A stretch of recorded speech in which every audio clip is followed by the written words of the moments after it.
जय जय श्री राधे श्याम निताई गौर सीतानाथ प्रेमानंदे हरि हरि बोल। गुरवे गौरचंद्राय राधिकास्तदालये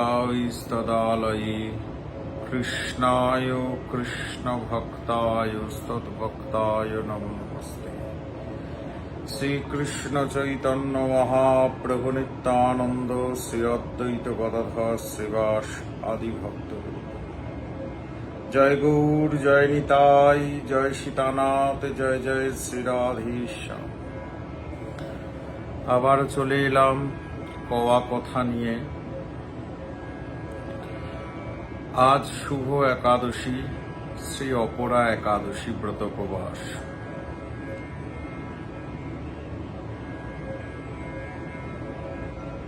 সমস্ত ব্রতের মধ্যে একাদশী ব্রত সর্ববৃহৎ ব্রত। প্রত্যেক সাধককে এই ব্রত পালন করতে হবে। কেন পালন করতে হবে?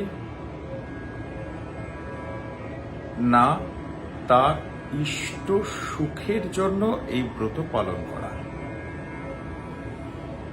আমরা ব্রত করব কেন? আমরা একাদশী পালন করব কেন?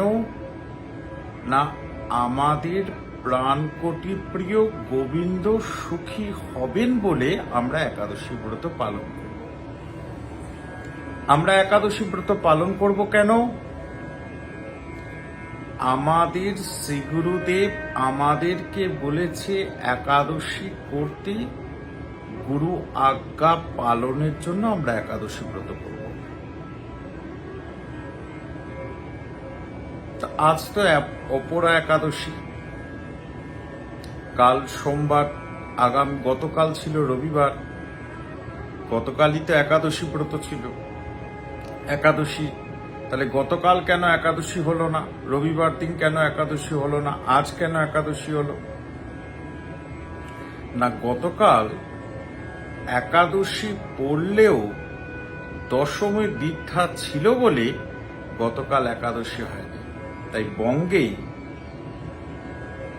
আজ একাদশী, আজ সোমবার, আজই একাদশী। তো এই অপরা একাদশী ব্রত পালন করলে আমাদের কি কি লাভ হবে? কি লাভ হবে? আমরা কি পুণ্য অর্জন করব এই একাদশী ব্রত পালন করলে? আসুন জেনে নিই শাস্ত্র কি বলছে। একদিন ধর্মরাজ যুধিষ্ঠির ভগবানকে বলছেন, হে কৃষ্ণ, জ্যৈষ্ঠ মাসের কৃষ্ণপক্ষীয় একাদশীর নাম কি এবং তার মাহাত্ম্যই বা কি? আপনি যদি কৃপাপূর্বক আমাকে আস্বাদন করান তাহলে আমি কৃতকৃতার্থ হই। ভগবান বলছেন, হে মহারাজ, হে ধর্মরাজ, মানুষের মঙ্গলের জন্য আপনি খুব ভালো প্রশ্ন করেছেন। বহু পুণ্য প্রদানকারী, মহাপাপ বিনাশকারী ও পুত্র দানকারী এই একাদশী অপরা নামে খ্যাত।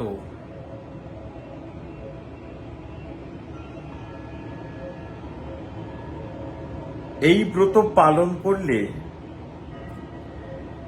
ব্যক্তি জগতে প্রসিদ্ধ লাভ করে।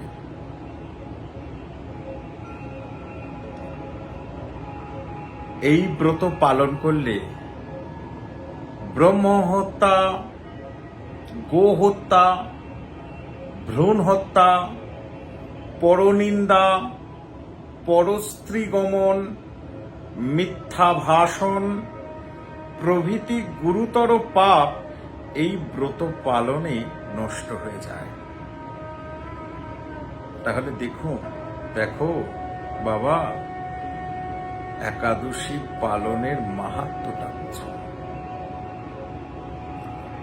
যারা মিথ্যা সাক্ষ্য দান করে, ওজন বিষয়ে ছলনা করে, শাস্ত্রের মিথ্যা ব্যাখ্যা করে, জ্যোতিষের মিথ্যা গণনা করে, মিথ্যা চিকিৎসারত থাকে, তারা সকলেই নরক যন্ত্রণা ভোগ করে।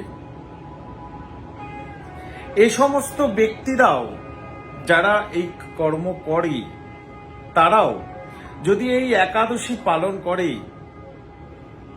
তবে তার সমস্ত পাপ নষ্ট হয়ে যায়। ক্ষত্রিয় যদি স্বধর্ম ত্যাগ করে যুদ্ধক্ষেত্র থেকে পালিয়ে যায়, তবে সে ঘোরতর নরকগামী হয়। কিন্তু এই ব্রত পালনে মুক্ত হয়ে স্বর্গগতি লাভ করে।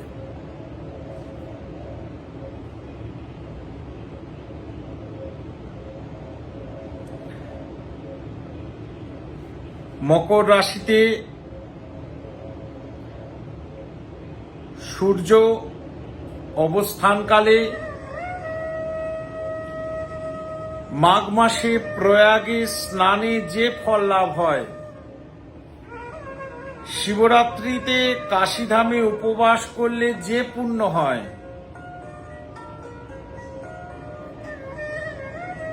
গয়াধামে বিষ্ণু পাদপদ্মে পিণ্ডদানে যে ফল লাভ হয়,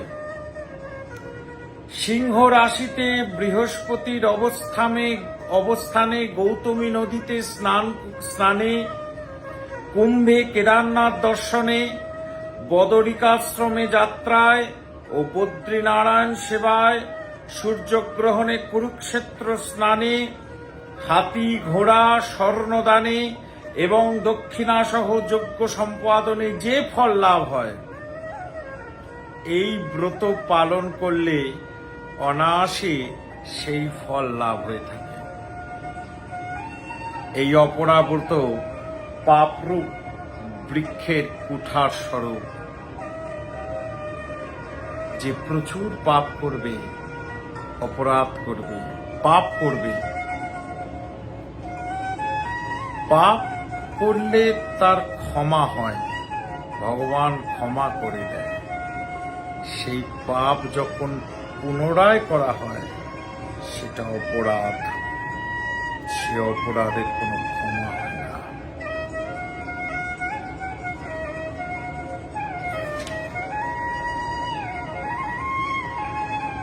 এই ব্রত যে পালন করে না, একাদশী ব্রত যে পালন করে না,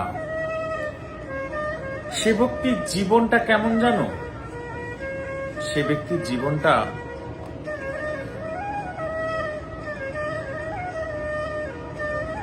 জলে যেরকম বুদবুদ ওঠে, সে বুদবুদ ওঠার মতন তার জীবন আর মরণ।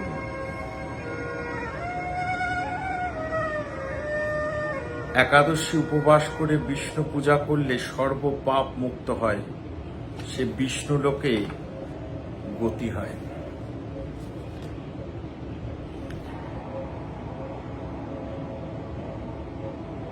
তাই তোমরা যেভাবে পারবে একাদশী পালন করো। একাদশী পালনে যে নিয়ম আছে, মহাপ্রভু আমার কলিযুগ পাবন অবতার অখিল রসামৃত সিন্ধু আমার গৌরসুন্দর বলে গেলেন, নাম করো, যত পারো নাম করো, নামেতে ডুবে থাকো, প্রাণ ভরে নাম করো।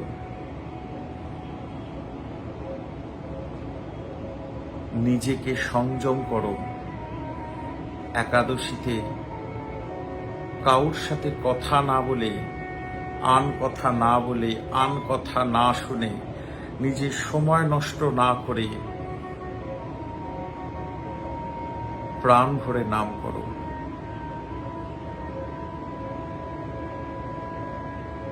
আজ এই অপরা একাদশীতে প্রভু নিতাই চাঁদের চরণে সবার মঙ্গল কামনা করে আজ এখানেই আমার কথার বিশ্রাম। জয় জয় শ্রী গুরু প্রেমানন্দ নিতাই গৌর হরি।